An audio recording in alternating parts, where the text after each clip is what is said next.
Hello, everybody. Happy New Year. I'm here today with Eric Herrera, who's with Colby. Welcome, Eric. Thank you. Good to see you. You too. And we have our little Colby scores in our profile names. So we're going to talk a little bit about what those scores mean. And I'll share a little bit about how we use Colby. And then, honestly, we want to learn from you about how best to use Colby. Yeah, of course. And obviously, seeing your numbers, I know that you already have a plan laid out. And knowing my numbers, I'm going to do my best not to follow that plan. So we'll see how it goes. You're going to wing it. Okay, we're good. I only work with entrepreneurs, so almost everyone I work with is a 9 quick start. Cool. Well, let me share a little bit about Eric with you. So Eric's an expert on using talent assessments to help professionals communicate, collaborate, and build out effective teams. He's been in sales and marketing roles in the assessment industry and uses that expertise to really turn people insights into revenue growth, which is really exciting. Right now, his role at Colby is the VP of Sales. And in that role, he leads a team of BD managers. And they consult with businesses of all different sizes on how to spot talent and maximize productivity. So I'm sure you guys are having a lot of conversations given the current market. Yeah. He's trained thousands of sales professionals and was the mastermind behind a 6-month leadership training program for businesses. That's cool. And after growing up in New Mexico, he got a bachelor's in management at Indiana Institute of Tech and several professional certifications through his career. And in his free time, Eric does scuba. He's an instructor and a jiu-jitsu competitor. So you got a lot going on. I found if I don't stay active, I get bored and I cause trouble. So instead, I try to point all that energy in mostly productive ways. Very good. I can imagine that. My partner is a scuba diver, so he loves it. Yeah, every year I take a trip kind of by myself solo without the family, and I go to a different location and I basically dive like 5, 6 times a day, basically just doing that.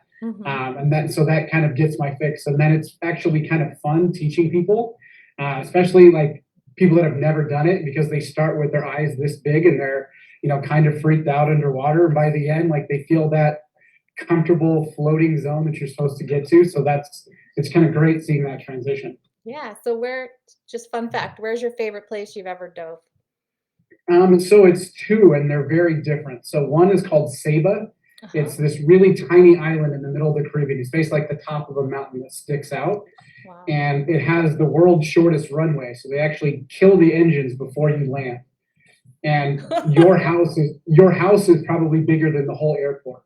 Wow. But what they've done is they've created a marine preserve around the whole island. I want to say it's like 2 or 3 miles. And so it's, crazy wildlife, incredible colors. When I was there, I saw like a giant tiger shark that was like the size of a car swim by. Tons of wall dives. It was amazing. Wow. And then the second one is actually Iceland, which obviously is very different from the Caribbean. You're wearing a dry suit and it's freezing cold. The water was like 32, 33, something like that. But there's one really famous place where the air that we're looking through right now is more cloudy than the water. So you have better visibility down there. Wow. And it's the only place where you can touch both continental shelves. So you touch the North American continent and the Eurasian continent. But lots of cool diving up there too, like dove in a lava tube, out in the ocean. There were lots of fun stuff. Oh, that's neat. Well, I'm glad to learn that about you. So we're here today to talk about Colby, which is one of my company Delegate's favorite tools. We use Colby for our team. We use Colby for our clients. And we found it invaluable in helping us understand how to work with each other and the impact of the different numbers on how we all go about our day. So you're the expert here, but I want to kind of dial it back to what you're seeing in terms of challenges that teams are having globally right now. Yeah, so here's the good news. All of us that lead teams are facing challenges with our teams. The good news is at Colby, we've worked with tens of thousands of teams. I've worked with well over 1,000 teams. And while it feels very different, the challenges aren't really changing when you kind of get down to that base level. So kind of, when you're in sales or you're in problem solving, you say, hey, what's the problem? And people say this. Rarely is the problem actually this. Right. Normally, you kind of have to dig a couple levels down, and then you get to see what's the real problem. Like, as an example, lots of teams say things like, hey, we need help communicating more effectively. We need to hit our goals. We want to be more productive. Yes, every team wants that, right? But then as you start to really, really get into, all right, what are causing some of these challenges? We found that really there are four major ones. So one is that everybody on the team is really similar. And I found this doesn't happen by design. Generally, it kind of happens by accident or kind of by human nature. So what it looks like is a leader needs to hire a new member of the team. And they're in the interview room and they're asking good behavioral questions. And they ask a question like, hey, Emily, tell me about a time when you were faced with this problem. And if your answer is how I would have solved that problem, Emily's a genius. She's going to be a valuable member of the team. We have to have her, right? And so you end up hiring people that are just like you. And while all of our strengths are that, they're strengths and they're amazing, right? Too much of a good thing is too much of a good thing. Yep. As an example, right, you need to have people that pay attention to the details, right? That dot the I's, cross the T's, that kind of stuff. But if everybody is focusing on the details, nobody is taking a step back and looking at the big picture and saying, hey, is what we're doing right now getting us to our 10-year target, right? Is it getting us to our 3-year picture? Those kinds of things. I've actually worked with senior leadership team, one in particular, where I don't know what these people made on an annual basis collectively, but they were kind of talking in a meeting about what kind of paper clips and pens to buy as a senior team. And so I had to stop them and I say, hey, I don't know what you all make, but you're wasting way more than you're saving by trying to make this decision. So you need those folks that can look at big picture. Are we going to hit that 10-year goal? Yeah, 100%. Go ahead. Yeah, so that's one of them, right? Is everybody ends up kind of being the same, and that causes communication challenges, productivity challenges, that kind of stuff. The second one that we often see is directly related to that is you don't have anybody on the opposite end, right? You don't have that differing opinion. Looking at lots of different team studies and just from the teams that we work with, you need those different perspectives, different lenses, filters, however you want to think about it. Because if you slam into one of those problems where you're stuck and nobody sees a way around it, if everybody sees it a way around it, everybody sees it the same way, how are you going to solve that problem? You need that person with that idea that seems like it's way out of left field to say, hey, what if we do this? And, that was now our way forward and we can go through. So you need that diversity of strengths. 100%. And we worked with a couple of universities and they did some tests with some MBA students. And they kind of broke them up into similar teams, diverse teams, and they gave them projects. And what they found was that the more diverse teams got better results and the projects came in, on time, under budget, all of that fun stuff. The teams that were very similar, they all reported, hey, we worked together really well and we got along and that kind of stuff, but they missed their times. They missed, budget, that kind of thing. And so it feels good for all of us to be alike, but we need those different perspectives. So true. Yeah, my team, I think you and I have talked about this in the past, but my team is heavy fact finder follow through, right? Like my entire team, because our clients for the most part know what Colby is and understand it and are looking for that from their admin partner because they're usually the opposite. And so they're looking for that fact finder follow through. But what it's done to my company as an organization is I feel like it slows us down. So like I'm a 6 on the quick start. My team is like a 1 to a 3. And so I feel like I'm like dragging everybody behind me because they're just like slow to make action. So there's a lot to be said about that diversity piece. And it's something we're trying to focus on too. Yeah, and kind of the third problem that we run into is actually related to that. So, people are smart and they figure that out, right? Like, okay, we need differing opinions or differing ways of getting things done. So, what ends up happening is they hire the complete opposite, like a 180. So, somebody on this end of the spectrum, somebody on this end of the spectrum. The challenge sometimes is you're so different, it's hard to find that Synergy, common ground, yeah. right? Where let's say, again, let's kind of go back to the dot the I's, cross the T's versus the big picture person, right? For those two, put those two in a room, the person that's sharing all of those details, that other person that doesn't, that's a big picture, their eyes are glazing over, right? They're getting lost in all of those details. And when that other person, the big picture, is talking about this grand scheme that they have in their head, the other one is like, yeah, but what about this? And what about this? And they start to go down the rabbit hole. So that third piece is you need somebody kind of in the middle, right? And most teams aren't two people, right? It's 2, 3, 8, 10, whatever. You need some of those middle players to see both ends of the perspective and, find some common ground, because there's some good in this and there's some good in this. How do we kind of blend them together and find the right path forward? Agreed. Yeah, I teach from a delegation standpoint, I teach something similar, which is as entrepreneurs, we tend to live in ideation, but our teams live in execution. And so all they're hearing as we're like, oh, this is so exciting and great. They're like, well, wait, but what about this? But what about that? Like, to your exact point, like there's this conflict there just from a delegation standpoint. Yeah, and you mentioned your staff is helping entrepreneurs grow their business and delegate and that kind of thing. People who generally have a Colby result like me, right? So I'm a 3 and follow through. Their natural inclination is, okay, great. I need somebody to make sure all of this stuff is happening, right? So I want a 9 or a 10 in follow through. In truth, if you worked with a 9 or a 10 every day, you both would be very frustrated with each other. I do jujitsu, so I can say this. We would want to strangle each other. And it would be coming from both sides. They would want to strangle me. I would want to strangle them. And so you need to, again, kind of temper it a little bit and not have both ends of the spectrum.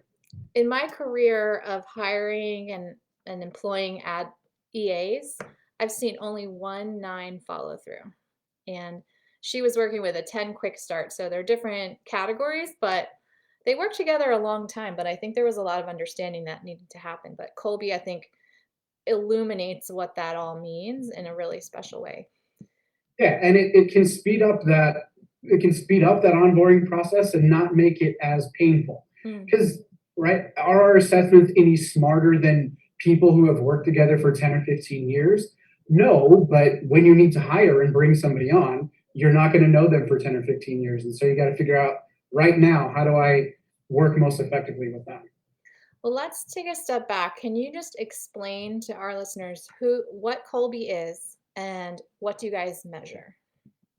Yeah, so I'm going to take a big step back and then we'll kind of narrow in from there.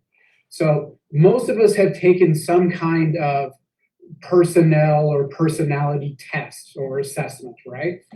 And it actually turns out that if you look in the big world of assessments, there's 3 categories of them. So one category is called cognitive, right? And a couple examples of these are things like the Wonderlic, right? That's what they use in the NFL for the guys that are coming out of college. An intelligence, like an actual IQ test, is another example.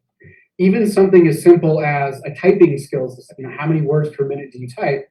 That's a cognitive type of assessment. So that's kind of one bucket. There's another bucket, and that's what the majority, if not everyone, has taken some form of that one. Those are things like DISC, Myers-Briggs, predictive index, Hogan, colors, what Disney princess character are you on Facebook, right? Right. Obviously, some of those are a little bit more scientific and valid than others, but they're still looking at the same kind of factors. Things like what motivates you, or things like your personality. So, are you more of an extroverted person or more of an introverted person? And most people have taken one, if not multiple, of those. So there's this kind of third bucket, and it's actually a different part of the mind. It's called the conative part of the mind. That's what Colby is measuring. We're the only ones in the world that does it. And so Conative actually goes back to ancient Greece, and this whole concept of 3 parts of the mind goes back to ancient Greece. But what Conative is really looking at in practical terms is how do you get things done, or how do you problem solve? So if I call you on a random Tuesday and say, hey, Emily, can you help me with this?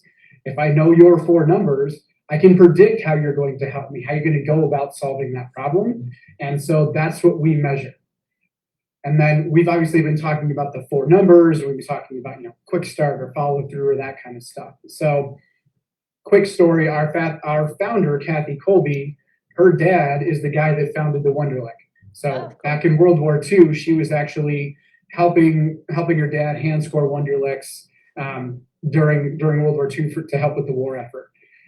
Kind of fast forward, she understood that even though people are really smart, they may do things in different ways. So she started studying gifted kids. She then started studying, other people. So put it in a university setting, then stretched it out to the business setting. The good news is people are people, and whether you're a small gifted child, a university student, or you're a person out there in the business world, we all solve problems in the same ways. That's the 4 colorful bars or the 4 numbers. Mm-hmm. And then the numbers really represent kind of on a scale, where do you fall on each one of these?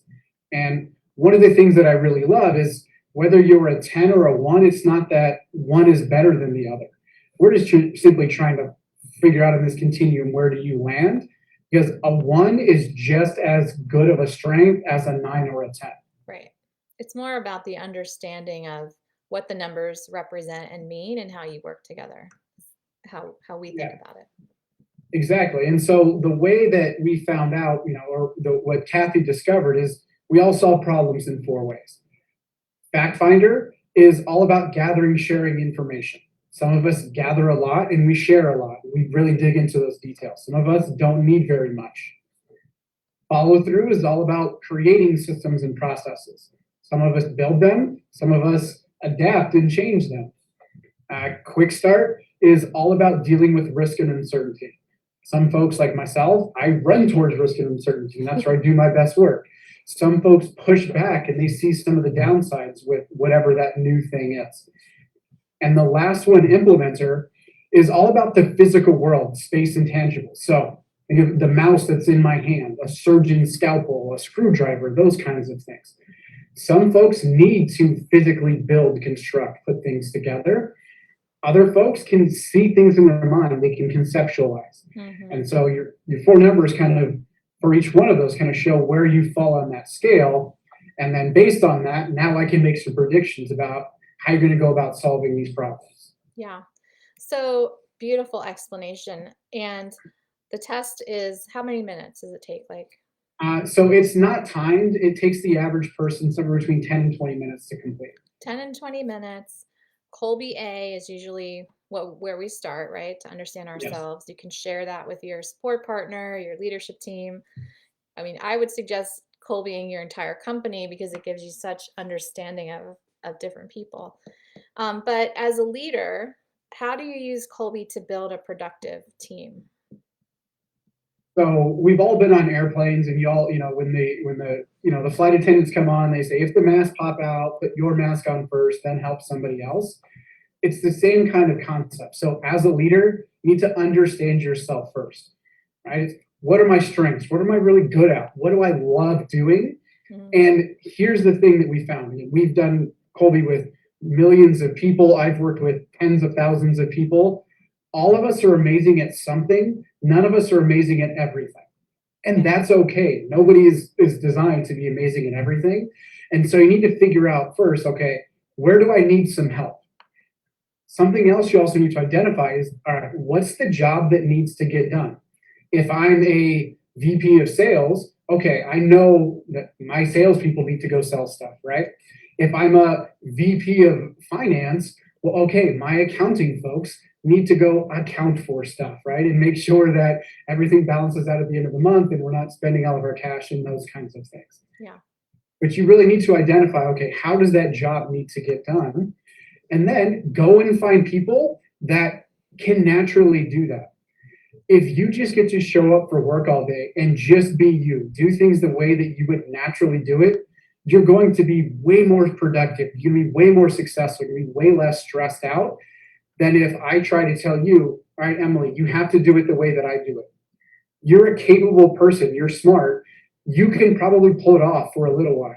But in the long term, it's going to stress you out. And I'm going to see your production go like this. Yeah. Yeah. So speaking of stress, like how would you recommend using Colby to reduce stress on your team? Yeah. So the first thing is, again, I kind of identify, okay, what do you need in those jobs? And we actually have an index that does that. Mhm.